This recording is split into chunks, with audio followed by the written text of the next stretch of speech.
Hey guys, this is Kevin with Chaos Legion Gaming Studios, along with Daryl, and I'm the manager of the friendly local game shop at Chaos Legion.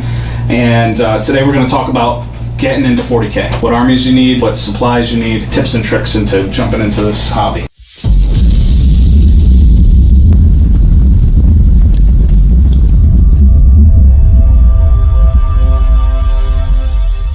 So the first thing we're going to talk about is Space Marines, and I know it's the bane of both of our existences, and Daryl will tell you. There's only 32 different kinds with different colors, but they're all the same. But they're all the same. No, we will dig into. There's 100 flavors of Space Marines. You can have the good Space Marines that stayed loyal to the Emperor, and you've got the bad Space Marines that switched over to Chaos, and we're going to deep dive into every one of those factions.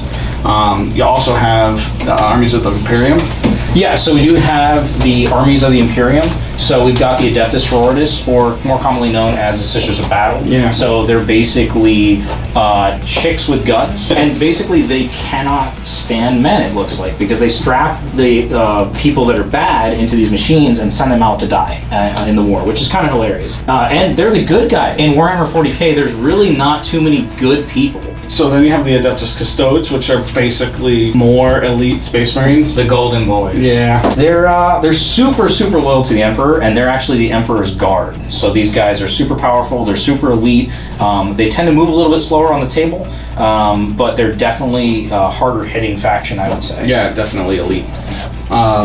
Then there's the Adeptus Mechanicus, which are, if you're into steampunk, they're the guys who make all the war machines for both sides, actually. And they actually come from Mars, I believe. Yeah, well, Mars is like their home planet. Yeah. And they had like a big uprising. And yeah, it's a whole thing. Yeah. We'll get into it. Yeah, we'll get into that. We're going to deep dive into every single army, guys, on all of our videos.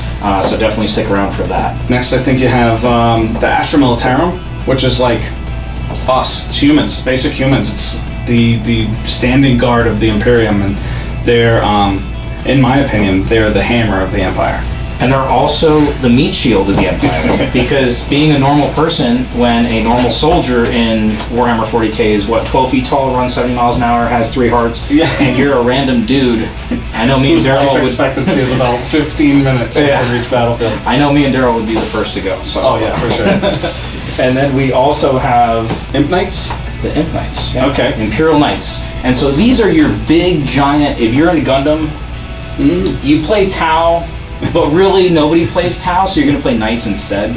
Knights are big, giant, they're about this tall, and so the problem with them, and the pros to them, is they hit really hard, they have a lot of health, however they also, it's a house of cards, right? Yeah. One falls and it's pretty much starting to really hurt. It's a high strength, low model count army, so where like the Custodes will have like 10, 15 guys, the Knights will have like 5. Yeah. And so that kind of puts us to the Xenos factions. So Xenos are the aliens of the universe, and there's basically Eldari, which are the Eldar. They're basically space elves, and you have the good ones and the bad ones, and the bad ones are called Drukari. They're that Rihanna song, Whips and Chains. I don't want to get. Yeah. They're kind of like they're pirates too. Yeah. So they'll like abduct you and then make you into a skin suit. So if you're into that kind of thing, Drukari, right up your alley. And then we've got the Gene Stealer cults. So they're basically a different variation, and I don't think we can talk about them until we talk about the Nids. Correct. Tyranids are an ancient race of alien xenomorph bugs. So if you've seen the movie Aliens, you kind of know what we're talking about with Tyranids. They're big insectoid Starship Troopers bugs. Yeah, and so getting back to Gene Stealer cults, Gene Stealer cult is actually a sub-variation, I would call it, of Tyranids. So they invade your planet, and then they force you to have babies, essentially, a lot, and then they will rally the mothership. Terrorists, basically. Yeah, they're basically terrorists, and then they'll turn around and they will destroy your planet from the inside out. Yep, so that you're dead. So your planet can't defend itself against the ship. And ultimately they want to eat your brains and all that stuff. And then we also have orcs as well. One of my favorites. Yeah, Daryl can tell you a lot about them. They're a big favorite. Basically, if an orc is fighting, he's a happy orc. They're the only ones having a good time in this entire universe. And they're just happy to be here. There's war, death, famine, and killing, and they just love that. If you like Mad Max style vehicles, that's everything is like ramshackled together. They're a good time. Yeah. And then we also have the Tau, which we're gonna just say if you play Tau, don't watch our videos. No, I'm just kidding. I'm just kidding. We'll deep dive into them as well, obviously. But Tau are kind of the newer species, but they've advanced so quickly that they're able to traverse the stars at a very young age. Yeah, they kind of scammed another faction, but basically they're the actual good guys. They care about their people. They tried. It's a funny story, real quick. They just tried to send like an emissary over to the Tyranids, and it died. Yeah. And then they sent another one, and it died, and they finally said, okay, maybe we should not do that anymore. I feel like they would kick them in the well, Spartan style. Or just eat them. Yeah, right. And that puts us on to the Leagues. Yep. And the Leagues of Votann are a subspecies of human that sort of coexisted in secret and now are they're coming back into the universe as a Xenos faction, high tech. They're miners. You know, if you convert these to Tolkien-esque stuff, they're dwarves basically. Yeah, and believe it or not, everything links back to the Tyranids with the Xenos, it seems, because they were all eaten by the Tyranids, and then the computer generated a clone in which now they are a thing again. So they're all technically clones. I know that Games Workshop might build upon that lore. I think in the lore they said that it was just one house that was eaten, but you know, a little retcon never hurt anybody. Yeah, of course. And then that puts us into our personal favorite, who would have guessed, Chaos. Yeah. So we got the Chaos Space Marines, which are basically Space Marines, but way cooler, and you get to hurt yourself every time you pick up a model because they look like this, and they will stab you. They are pokey. Yeah, they will stab you. They have fallen to the Chaos Gods. They were once loyal to the Emperor, and they then turned around and said, fuck you, Dad. Yeah, basically. They're done. You lied. You lied to us, and we're out. And so now each of them is fighting for power. So I would say the first one that we're going to go over is... So World Eaters? World Leaders, yep. For the first and the best? I don't know. That is not accurate. But it is accurate. So they fell to Khorne, and they're all about close combat.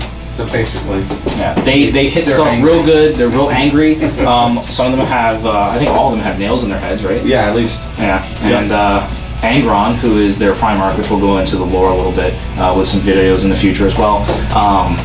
He basically just got really angry at his sons because they couldn't handle getting a nail put in their head, and that angered him. There's also the Thousand Sons. There is, yeah. Yep, they fell to Zasich, so they're all lizards and magic users and stuff like that. A lot of short-range shooting. Yeah. They're very good, and you get to run some Lord of Changes, and Magnus, who is their Primarch. Cool thing about GW, they favor Space Marines, and this is a little biased, and the Space Marine guys in the comments are going to hate us, but we have more Primarchs than you, so I'm just saying. Yeah, but they're very range and shooty. And then we have the Death Guard. Death Guard, yeah, who are not forgettable. I did not forget that they existed. The Stinky Boys. Yeah, that's what they are.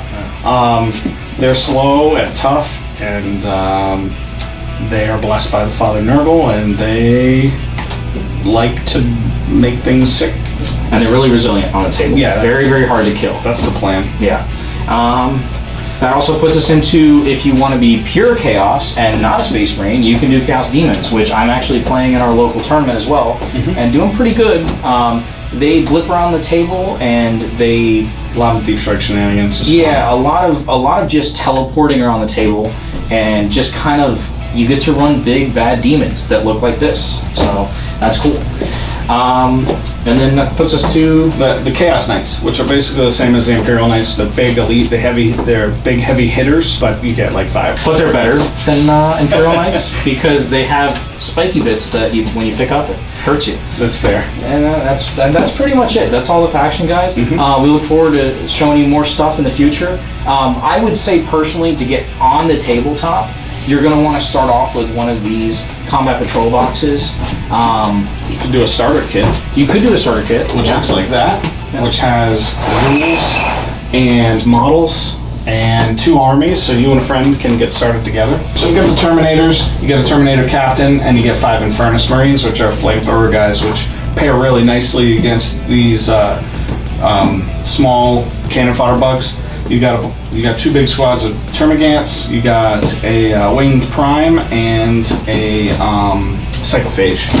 And you got the Leapers as well. Oh, the Leapers, I didn't see those. They're so sneaky. They're kind of off to the side. And, guys, this box does come with, your dice, and it's got some measuring tools. We would definitely recommend that you invest in 2 things. Invest in some dice, and definitely invest in a tape measure. Because that's all you really need. You need models, you need dice, you need tape measure. Pretty much it. This comes with everything, plus it comes with a handbook that will go over all the rules and stuff. And if you stick around on the channel, we will also be going over a lot of table tactics. I know Daryl has participated in a lot of tournaments. I have not, but I'm trying to change that as well. We actually run an online game store where you can find all this product, and we actually sell the product at 10 to 15% off. You know what else we have? Combat Patrol boxes. We do have Combat Patrol boxes, which is another great way to get started, right? Yeah. We also have more Combat Patrol Where boxes. are you getting these things? But if you notice, we have all the Chaos ones. We also have all the Imperial ones and all the Xenos ones. And so again, kind of the same deal, guys. We've got a bunch of Combat Patrol boxes. Like this one. We've got a bunch of Combat Patrol boxes that will get you into the game for fairly cheap. Best way to start if you're going solo and you just want to paint and get into the hobby. You know what army you want. Exactly, yep. And then the other box to start collecting boxes, they're the old variants of the Combat Patrol boxes. And then the box that we went over prior, the big box with 2 separate armies, that's if you and your friend want to get started. And we sell, 100%. And we sell all of this stuff on our website, which we'll put a link in the description below. Yep. We also have a Discord if you have any questions for us. And it was a pleasure talking to you guys, and welcome to the Legion.